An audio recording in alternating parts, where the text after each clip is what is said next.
Hey guys, it's Kenzie. Welcome back to my channel. So today's video I am very excited for because if you haven't read the title yet, so obviously we're doing Coco and Jesus, but also we get to dive into one of my favorite books of the Bible. I'm getting super excited. So my favorite book of the Bible. Okay, so I have, hold on, how many books of the Bible are my favorite? Okay, I have 1, 2, 3, 4. There are 4 books of the Bible that are my favorite. Like I have highlighted in the table of contents as my favorite. There is Ruth, Romans, Hebrews. You can't even see my fingers. Ruth, Romans, Hebrews, and James. I mean, you already know about the title, but we're diving into the book of Ruth. And I'm so excited because literally, like, one of my favorite books of the Bible. Like, not only my favorite book, but also one of my favorite people in the Bible. Hold on, my, like, voice is, like, making my guitar make sound, and it's distracting me and annoying me. Give me a second to fix that. Okay, I have my fan going now, which is helping, I think. I don't know. Why are you making so much noise, bruh? If that's annoying, I'm sorry.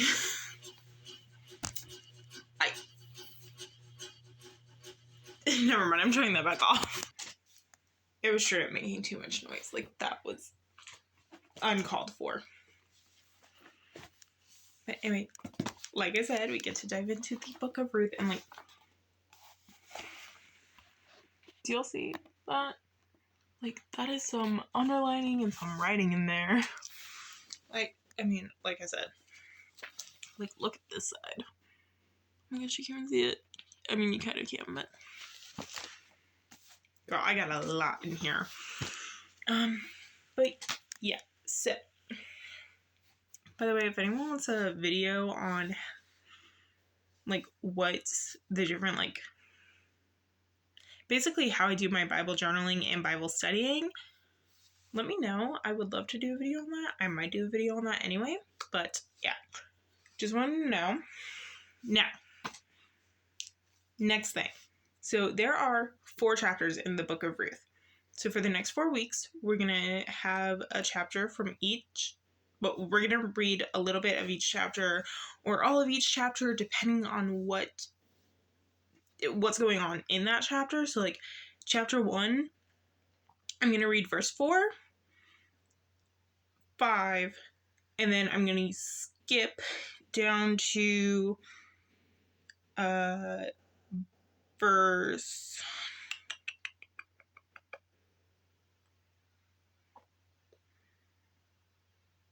11. I'm like, where is it? But we're gonna skip down to verse 11. So that's how we're gonna do chapter 1. Now, again, like I said, Ruth, one of my favorite books of the Bible. One of my favorite people in the Bible. She is beautiful, she's strong, she's caring. Now, a lot of her characteristics goes in to a Proverbs 31 woman. Like, she is the Proverbs 31 woman. So, on the verses that, like, coincides, not corresponds. Well, I guess, would correspond also be the correct term? I don't know, man, I'm tired. But coincides with a verse from Proverbs 31. I'll, like, kind of go back after I get done reading the chapter and kind of talk about both verses. Now, to help try to not have too much confusion, there's going to be a little bit, but to help have not have too much confusion, and also to keep me from having to awkwardly flip through the pages on camera, I actually have 2 different Bible versions, because okay, so I have 2 NLT Bibles, 2 ICB, and one, what are you? ESV. This one I don't read, but. And then I have one King James. So, and this one, a King James one, is like my primary Bible. So I've gotten kind of used to reading it, but I've learned that in order to sort of help me read this is to also have my NLT with me. So for Proverbs 31, we're going to have the NLT Bible. And then for the book of Ruth, my King James Bible. So sorry if it ever gets confusing, but you can always like take notes and go like read the verses. But anyway, so I have made this intro way too long. I'm very sorry. But yeah, go ahead and grab your cocoa, your coffee, your matcha, your smoothie, whatever you're drinking. Grab a Bible, a notebook, or don't, and just watch me hopefully not fail horribly. Alright, so Ruth 1 verse 4. And they, Naomi's sons, took them wives of the women of Moab. The name of the one was Orpah, and the name of the other was Ruth, and they dwelled there about 10 years. So, fun fact, Orpah is the mother of Goliath, and Ruth is David's great-grandmother. So, like, the David and Goliath in the story of David and Goliath. So, that's really cool. And also, I feel like this might be a little helpful. In case you don't know what dwell means, it means live. Yeah, pretty sure. Let me double check that. I was so ready. I apparently have caps lock on. Oops.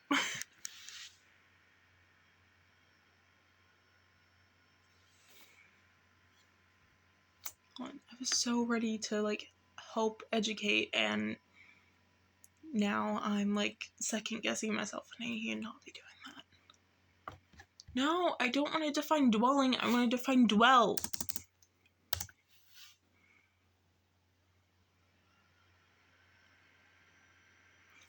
Live in or at a specified place.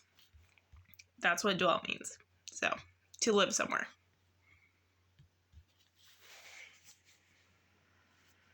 So, yeah, just thought I would give those two little things. So, alright, and then a little backstory. I promise I'm going to get better at these the more I do them. But anyway, so little backstory. Verses 1 through 3 was all about Naomi, her husband, and her sons. Her husband passed. Her sons married. Her sons have now passed, and she's heading back to her hometown. But her daughters want to go with her. Well, her daughters-in-law want to go with her, and she's like, no, not yet. No, man. No. You can't come with me. So, little backstory. All right. So, chapter 1, verse 11 through 22. And Naomi said, "Turn again, my daughters. Why will ye go with me? Are there yet any more sons in my womb, that they may be your husbands? Turn again, my daughters. Go your way, for I am too old to have a husband. If I should say, I have hope. If I should have a son also tonight, or a husband also tonight, and should also bear sons, would ye tarry for them till they were grown? Would ye stay for them from having husbands? Nay, my daughters, for it grieveth me much for your sakes, and the hand of the Lord is gone out against me." And they lifted up their voice and wept again. And Orpah kissed her mother-in-law, but Ruth clave on to her. So Naomi was like, guys, come on. I'm too old to have kids now. Like, like, even if I were to be able to, have kids again, would you really wait until they were old enough to marry? Like, not. Like, just go out, live your lives, find a husband, be happy, don't worry about me. And Orpah was like, all right, fine, I'll go. And Ruth was like, no. So, and now verse 15. And she said, behold, thy sister-in-law is gone, back unto her people and unto her gods. Return thou after thy sister-in-law. And Ruth said, entreat me not to leave thee, or to return from following after thee. For whither thou goest, I will go, and where thou lodgest, I will lodge. Thy people shall be my people, and thy God my God. Where thou diest, will I die, and there will I be buried. The Lord do so to me, and more also, if I ought, but death part thee and me. So Ruth is sitting here saying, nah, like, you're my mother-in-law, I love you, I care about you, I'm not gonna leave you just because of whatever the reasoning you want me to leave you is. I am going to stay with you, I am going to go where you go, I will live where you live, I will, your friends and everything, they're gonna be my friends, like, we are sticking together like glue. And the only thing that can pull us apart is for one of us to die. All right. Verse 18. When she saw that she was steadfastly minded to go with her, then she left speaking unto her. So they two went until they came to Bethlehem. And it came to pass, when they were come to Bethlehem, that all the city was moved about them, and they said, is this Naomi? And she said unto them, call me not Naomi, call me Mara, for the Almighty hath dealt very bitterly with me. I went out full, and the Lord hath brought me home again empty. Why then call ye me Naomi, seeing the Lord hath testified against me, and the Almighty hath afflicted me? So Naomi returned, and Ruth, the Moabitess, her daughter-in-law, with her, which returned out of the country of Moab, and they came to Bethlehem in the beginning of the barley harvest. So that's fun, Naomi's sitting there and she's like, oh my gosh, like, the Lord is angry at me, like, he's, cursing me and everything. Which, that's not true. We'll get into that another time. Anyway, she's sitting there, she's like, no, like, Ruth, you and Orpah, like, you should go, you should not be with me, like, just go, don't worry about me. And Ruth was like, no, and she followed. Now, down here, I actually have a note that says, Ruth loves her mother-in-law so much, and this is how I want to be with my mother-in-law when I eventually have one. Like, I want to have the relationship with my boyfriend's mom that, Ruth has with her mother-in-law. So, she just really, like, her and her mother-in-law were so close that Ruth was like, I'm not leaving you. Like, there's no point in this. But, so, that was a good chunk of chapter 1. Obviously we skipped a few verses. Now, what's important is to note that they came back at the beginning of the barley harvest, and that will be important for chapter 2, mainly, and a little bit of chapter 3. Mainly chapter 2, though. But anyway, so on to the part where she shows the signs of a Proverbs 31 woman. So Ruth 1:16, which is where she says, I will go where you go. Like, I will stay with you no matter what. Proverbs 31:20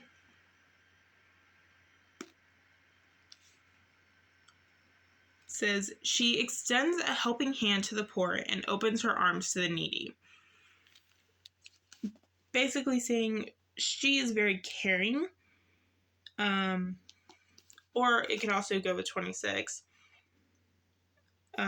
When she speaks, her words are wise, and she gives instructions with kindness.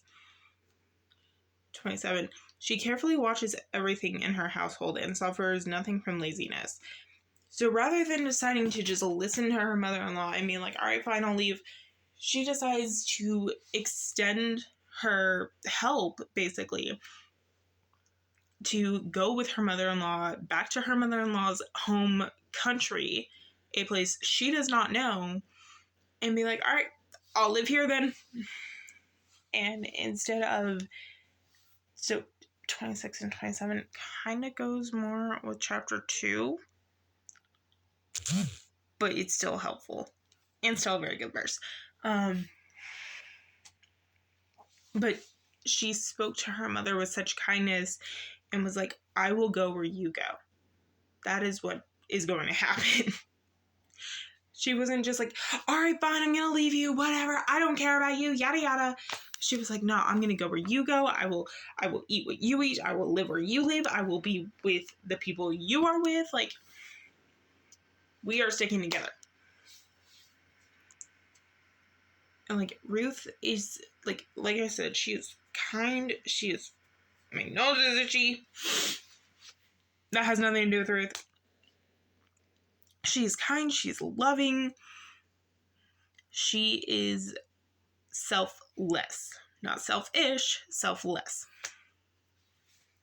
So, yeah, there's my little Ruth and Proverbs 31 for this week. Next week will be a little bit better. We're going to do all of chapter 2. Well, I don't know. We'll either do all of chapter 2 next week or a part of chapter 2 next week and then a part of chapter 2 the next week. I don't know. But yeah, we're going to do that. And then we're going to have a few more verses from Proverbs 31. And we're going to be able to dive a little bit deeper into that. And I'm so excited. But yeah, there's my little Coco and Jesus for this week.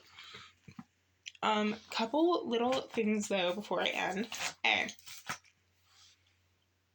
Coco and Jesus is just the title of this little series. Yes, for the past couple episodes, like, I've only ever had hot cocoa in my cup while filming these. I only have hot cocoa in my cup right now. However, if I'm ever filming these, like, in the morning, like I normally film them at night before I go to bed, if I'm ever filming these in the morning, chances are my cup has coffee or matcha in it, because they both have caffeine. And they're just, like, really helpful. And I associate hot cocoa more with, like, relaxing and winding down for bed.